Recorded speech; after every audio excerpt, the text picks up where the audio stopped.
Hey guys, Dr. Justin Marcagiani here. Today's video is going to be on the top 5 ways a keto diet fails. We'll kind of break that down, the ins and outs, and simple things that you can look for to avoid the pitfalls.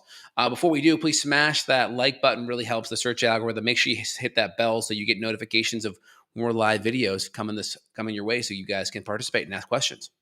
All right, so out of the gate, what's a ketogenic diet? Most people know it, but in general, it's restricting the carb levels to a point where your body starts to create ketones, which is a good fuel source. So it's kind of helping your body become more of a fat burner. You're utilizing less glucose, your insulin levels start to drop, lower insulin levels, increase hormone sensitive lipase, increase free fatty acid burning, and you can start to break that free fatty acid apart, that glycerol backbone, and those ketones, and you can start using ketones for fuel.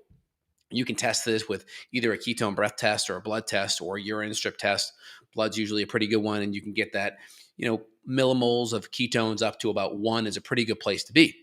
And so with ketones, with ketosis, typically, keeping your protein in and around 20, 25% is usually fine, 15 to 25%.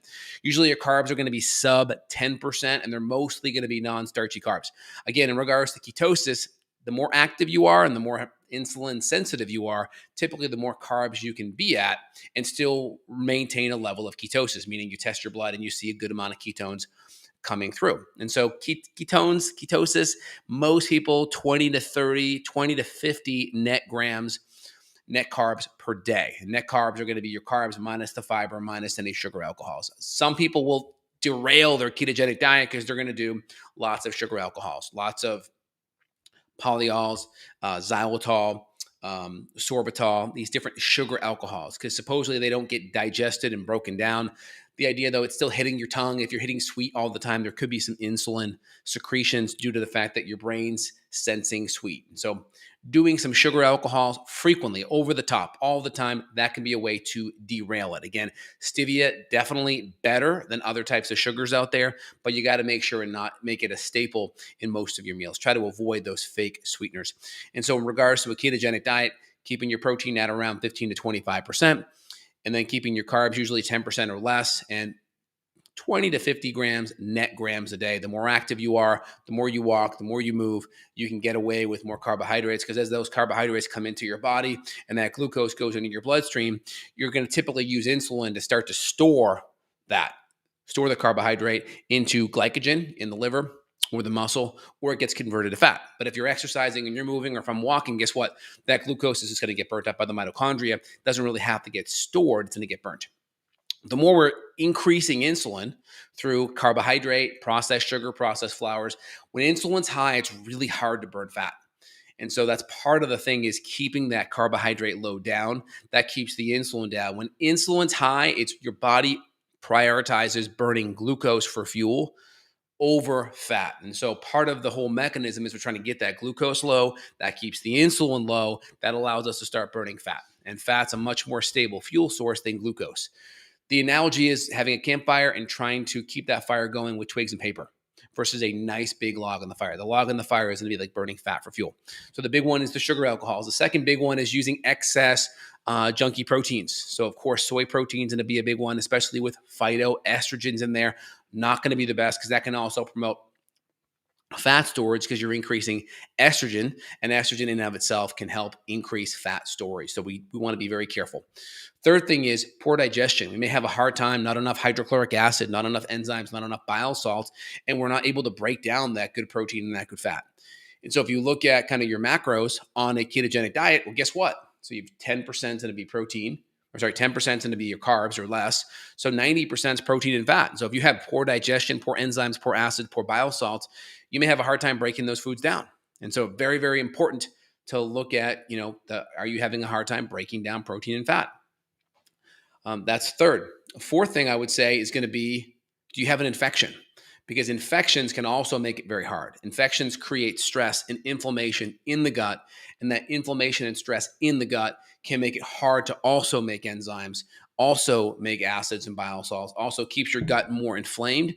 The more inflamed your gut is, it can throw off motility. It can cause your body to want to flush things out quite a bit faster, and you can have diarrhea or even be extremely slow and have constipation because your gut is off due to infection. So we have acids and enzymes, we have sugar alcohols, we have bad proteins, we have infections.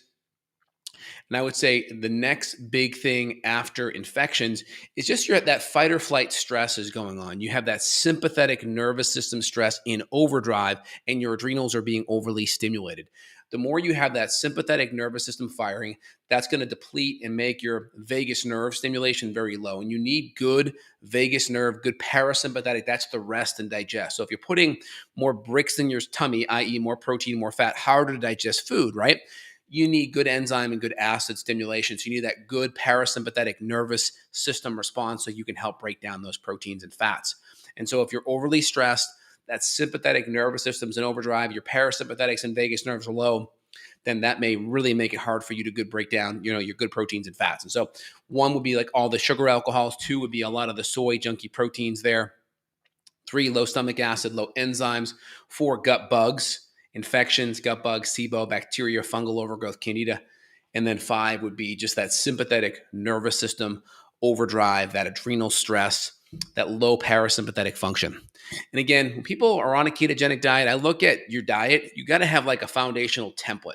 A template allows flexibility. Once you start getting into a diet, now you're fixating on those macros. Now, if you feel better on a ketogenic diet, that's great.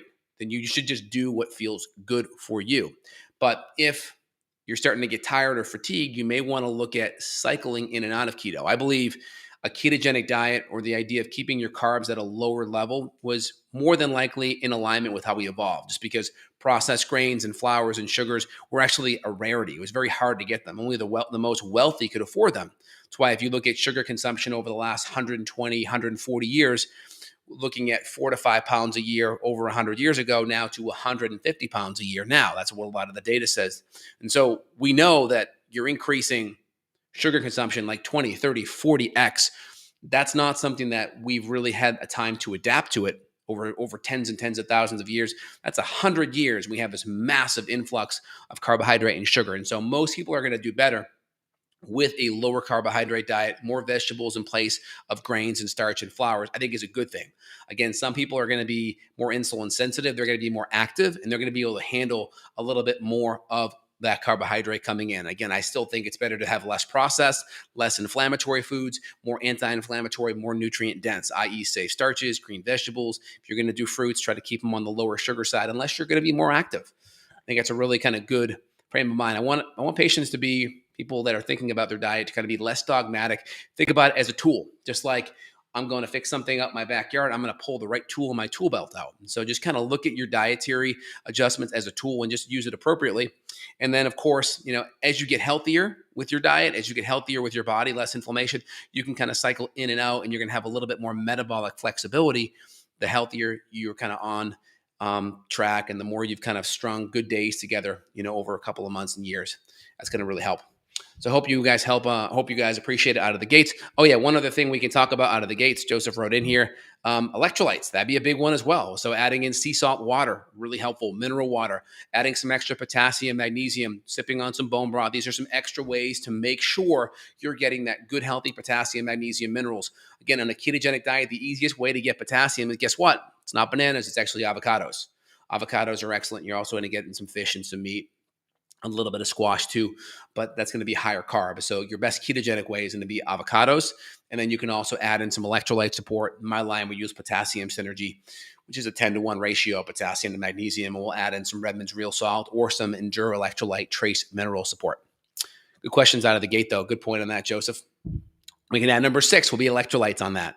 Really helpful. Bone broth, sea salt, avocados, potassium synergy. Dr. J, what are some ways to recover quickly from overdoing mild exercise stressors? I'm experiencing some joint aches after a cold shower and morning walk outside. Just one, make sure underlying stress, leading up to that is pretty stable. You're not having any extra stress, sleep, food issues. Make sure all that's stable. I always just tell patients to kind of find a level that feels good out of the gates, that, hey, if I do 20 minutes of this, I feel good. That's your foundation. And then you can just kind of gently nudge up from there. Because usually if you ask your body to adapt to a stressor, if you know you're already good at 20 and then you go to 25, you should be able to adapt to that extra 5 minutes. Or if you can't, at least the symptoms of it should be more mild because you're not asking your body to stretch 40 minutes or 50.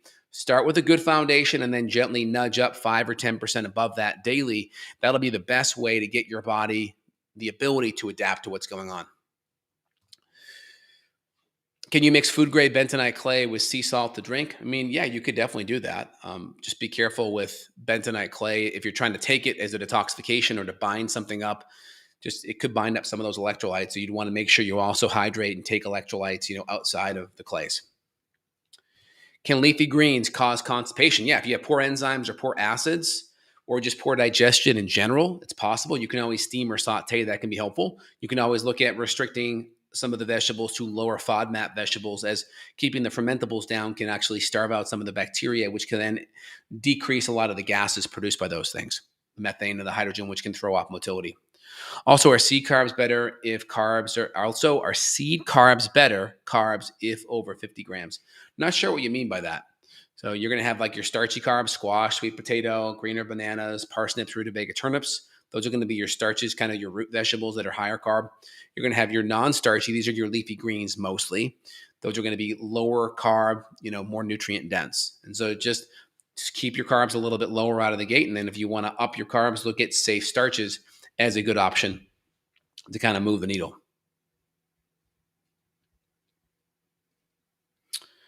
Okay, great. And then should I try to tone down some of the exercises? I mean, it just depends upon how hard the exercises are. When you're looking at exercise, the three levers, there's frequency, intensity, duration.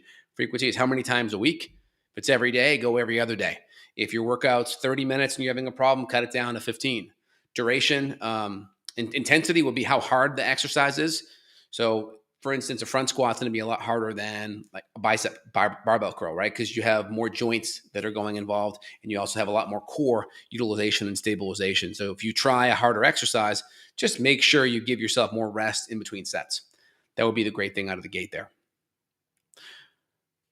Oh, thanks for the feedback. Really appreciate it. Hope you enjoyed the content. Hey, if you guys enjoyed today's video, make sure you feel free and share. Put your comments down below. Let me know your thoughts on it. Share with family and friends. And feel free and utilize some of this information to help improve your health. If you want to reach out to someone like myself, there's a link down below for if you want to dive in and get more functional medicine support to help improve your diet or inflammation or anything underlying that's driving some health issues and challenges. Feel free. There'll be a link below where you can reach out, schedule with myself and staff, and we're happy to help worldwide. All right, guys, have a phenomenal